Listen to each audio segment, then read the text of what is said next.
आदर्श शिक्षा निकेतन high school class 7 हम lesson पढ़ रहे थे पिछली बार में हमारी बदलती पृथ्वी।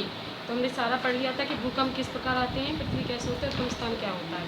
आज हम पढ़ेंगे कि यहाँ तक पढ़ा था हमने कि भुज में जब 2001 में भूकंप हुआ था तो क्या क्या तबाही हुई थी और ये कब हुआ था और भूकंप को किससे नापा जाता है, रिक्टर स्केल से नापा जाता है।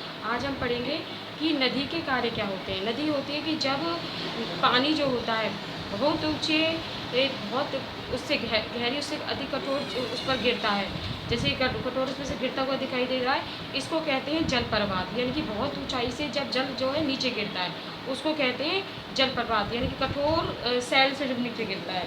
उसके बाद क्या होता है कि जब नदी जो होती है मैदानी क्षेत्रों में पहुंच जाती है तो वो कई मोड़ बना लेती है। जैसे मैदानी क्षेत्रों से निकलती है, कोई इधर मुड़ जाती है, कोई इधर मुड़ जाती है, उसको कहते हैं विसर्प। यानी कई स्थानों पर नदी का भागों में बढ़ जाना, उसको कहते हैं विसर्प कहते हैं। ऐसे मिट्टी पदार्थों को अपसाद, कई जो मिट्टी नदी होती है मिट्टी के कई भागों को अपने साथ भाग कर लाती है और ऐसे में जो उनको क्या कहते हैं, अपसाद कहते हैं। जैसे रेत कंकड़ वगैरह जो पहाड़ों से निकल कर ले आती है उसको कहते हैं अपसाद। इससे क्या होता है, जो समतल जो मैदान होता है बारकर मैदानों का निर्माण करते हैं, यानी कि वो जो भागकर जो लाए गए पदार्थ होते हैं उनसे जो होती है जो मैदानी क्षेत्रों की जो मिट्टी होती है वो उपजाऊ बन जाती है। तो ये सारे होते हैं आपके नदी के कार्य। देखो ये जैसे ये है बारकर मैदानों में नदी जो है किस प्रकार से कई भागों में निर्मित हो रही है। तो ये क्या होता है, उससे क्या होता है, चाप झील के बन जाते हैं, बाढ़ मैदानों का निर्माण होता है।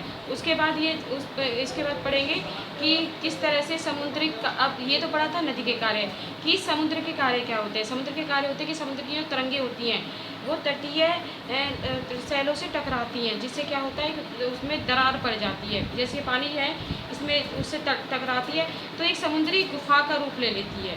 जैसे ये अब यहाँ से टकराया है तो ये देखिए ये समुद्री गुफा का रूप ले लिया है। तो इस तरह से जो समुद्र की जो धाराएं होती हैं वो इस तरह से बदल जाती हैं और दीवारों जैसी जो आकृतियाँ बना लेती हैं उनको कहते हैं स्टेक। उनको क्या कह देते हैं, स्टेक।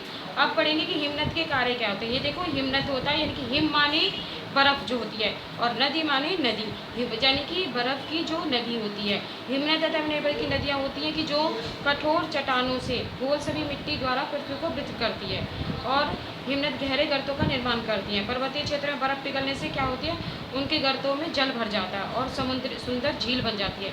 हिमनद के द्वारा जो लाए हुए पदार्थ होते हैं जैसे सैल, रेत, तलपट, ये सारे जो होते हैं ये हिमनद मोड़ का निर्माण करते हैं। तो ये होती है हिमनद नदी। अब ये देखिए ये होती है पवन। पवन माने होती है हवा, कि पवन के कार्य क्या होते हैं कि रेगिस्तान में क्या होता है कि पवन जो होती है वो रेगिस्तान में जो पवन के आकार के होते हैं कि पवन के ऊपरी भाग की अपेक्षा निचले भाग को आसानी से काटती है। इसलिए जब पवन उड़ती है तो चलने के साथ अपने रेत को एक स्थान से दूसरे स्थान पर पहुंचाती है। जब हवा चल जाती है तो पवन जब एक स्थान से दूसरे स्थान पर बहती है तो एक पहाड़ी सी बन जाती है। अभी देखिए ये रेत की एक पहाड़ी है जिसको क्या कहा जाता है, बालू टिप्पा कहा जाता है। तो बालू कण महीन और हल्के होते हैं और उठाकर अत्यधिक दूर तक ले जाते हैं, इनको कहते हैं बालू टिप्पा। यानी कि रेत की जो पहाड़ी सी बन जाती है उसको कहते हैं बालू टिप्पा। तो ये लेसन आपका कंप्लीट है। आगे देखिए ये क्वेश्चन आंसर है आपके कि प्लेटें क्यों घूमती हैं, कि पिघले हुए मैग्मा की गति के कारण जो होती हैं जमीन में, यानी कि पृथ्वी के अंदर जो मैग्मा होता है उसमें पिघलने के कारण प्लेटें घूमती हैं, उसको मैग्मा कहते हैं। भूजनिक और अनिजनिक क्या है, ये जैसे मैंने आपको पढ़ाया था भूजनिक कि पृथ्वी के उस सतह पर उत्पन्न होते हैं, जो पृथ्वी की सतह पर उत्पन्न होते हैं भूजनिक होते हैं और जो पृथ्वी के आंतरिक में घटित होते हैं वो अंतर्जनित बल होते हैं। तो ये आपके क्वेश्चन है। जैसे बालू टिप्पा क्या है, यही है बालू टिप्पा कि रेत के जो कण हो जाते हैं वो इकट्ठी हो जाती है और एक पहाड़ी सी बन जाती है, उसको बालू टिप्पा कहते हैं। तो ये आपका लेसन कंप्लीट है। इसके लिए आपको शॉर्ट क्वेश्चन, ये सारे क्वेश्चन एक्सरसाइज के करने हैं।